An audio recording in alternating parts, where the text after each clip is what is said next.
क्या बिहार में पीएम मोदी और नीतीश कुमार की जोड़ी एक बार और धमाल मचा चुकी है दोस्तों?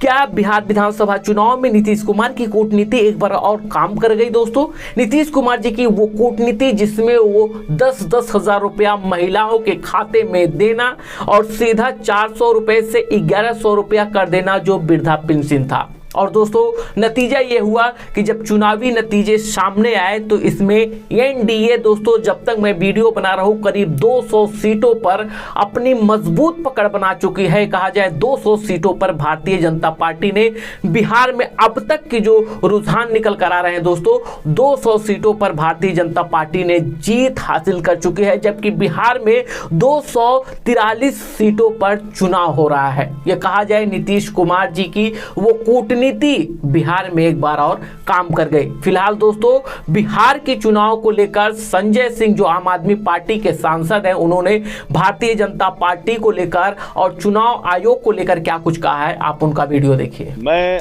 आज से कोई नहीं, मेरे दो बयान है, कहिए तो मैं आपको दिखा दूं। 3 महीने पहले और 10 अक्टूबर को फिर दोबारा मैंने इस बात को कहा था कि ये चुनाव हाईजैक हो चुका है, अब इस चुनाव का कोई मतलब नहीं है और बिहार में जीत का प्रमाण पत्र एनडीए को पहले ही ज्ञानेश कुमार जी ने मोदी जी को दे दिया है। ये मेरा पहले का बयान है, 3 महीने पहले बोला था। 80 लाख वोट जिस राज्य में काट दिए जाएंगे, जिस राज्य में 5 लाख वोट डुप्लीकेट बनेंगे, जिसमें 1 लाख वोट अता पता नहीं किसका है, उस राज्य के चुनाव परिणाम क्या होंगे? आप सहजता से इस बात को समझ सकते हैं।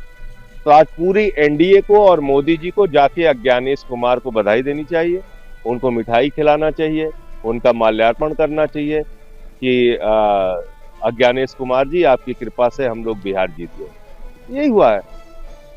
दिल्ली के अंदर 40,000 वोट केजरीवाल साहब की विधानसभा में चुनाव शुरू होने से पहले कट गए थे। दिल्ली के अंदर हमने मंत्रियों के घरों में जहां 3 वोट थे वहां 33 वोट पकड़ा, 25 वोट पकड़ा, 26 वोट, 15 वोट, 22 वोट, ऐसे वोट बनवाए गए थे। जब अलग अलग राज्यों के लोग जाके दूसरे राज्यों में वोट दे रहे हैं तो क्या चुनाव हो रहा है? क्या चुनाव है ये? तो इसलिए ये तो पहले से ही घोषित परिणाम था।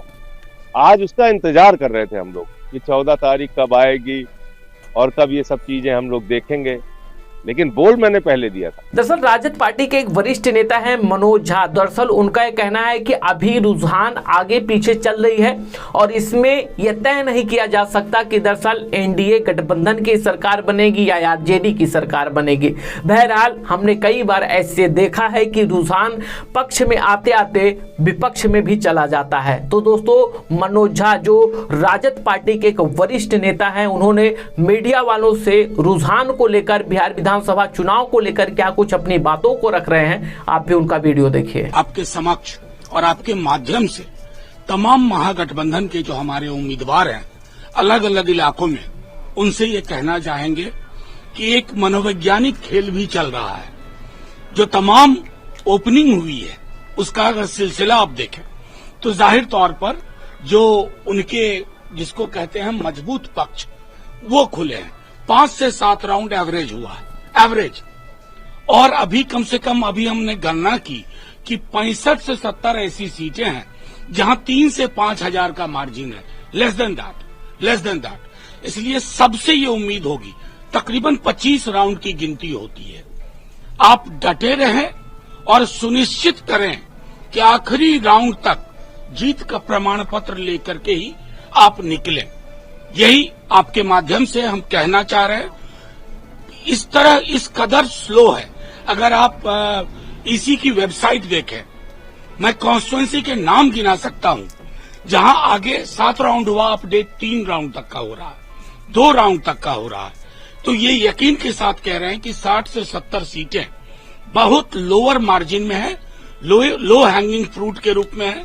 और उसमें हमारा पूरा भरोसा है कि जब हमारे क्षेत्र का अगर उस सिलसिले को, पैटर्न को देखें तो ये परिस्थितियां बदल सकती हैं, इसकी पूरी संभावना है। आपके माध्यम से हम ये बात आपके समक्ष रखना चाहते थे। सर क्या कहिएगा जिस तरीके से जो ट्रेंड आ रहे हैं, क्या उम्मीद हमारे एक्सपेक्टेशन? मुझे आपके सवाल में अच्छा लगा, आपने ट्रेंड कहा। प्री मैच्योर सेलिब्रेशन जो बीजेपी के लोग कर रहे हैं, ये ट्रेंड है। ट्रेंड का मतलब होता शुरुआती रुझान या प्रवृत्ति, और हमने इस तरह के रुझानों को बदलते और पलटते भी देखा है। बिहार विधानसभा चुनाव में दोस्तों भारतीय जनता पार्टी के सुपर स्टार प्रचारक योगी आदित्यनाथ जी ने भी अपना पूरा जलवा बिखेरा था। गृह मंत्री अमित शाह जी ने भी बिहार में कई रैली किए थे और पीएम मोदी ने बिहार में कई ऐसे रैली की, खासकर के जंगल राज को लेकर सभी नेता टारगेट करते रहे हैं दोस्तों। वहीं आरजेडी की तरफ से बात किया जाए तो कांग्रेस पार्टी के वरिष्ठ नेता हैं दोस्तों राहुल गांधी जी, प्रियंका वाड्रा जी, उत्तर प्रदेश के पूर्व मुख्यमंत्री अखिलेश यादव जी और तेजस्वी यादव जी भी पूरी संघर्ष करने के बावजूद नतीजा ये सामने आया कि अभी 5 साल तक के लिए तेजस्वी यादव जी और सब्र करें और आने वाले चुनाव के लिए वह तैयारी करें।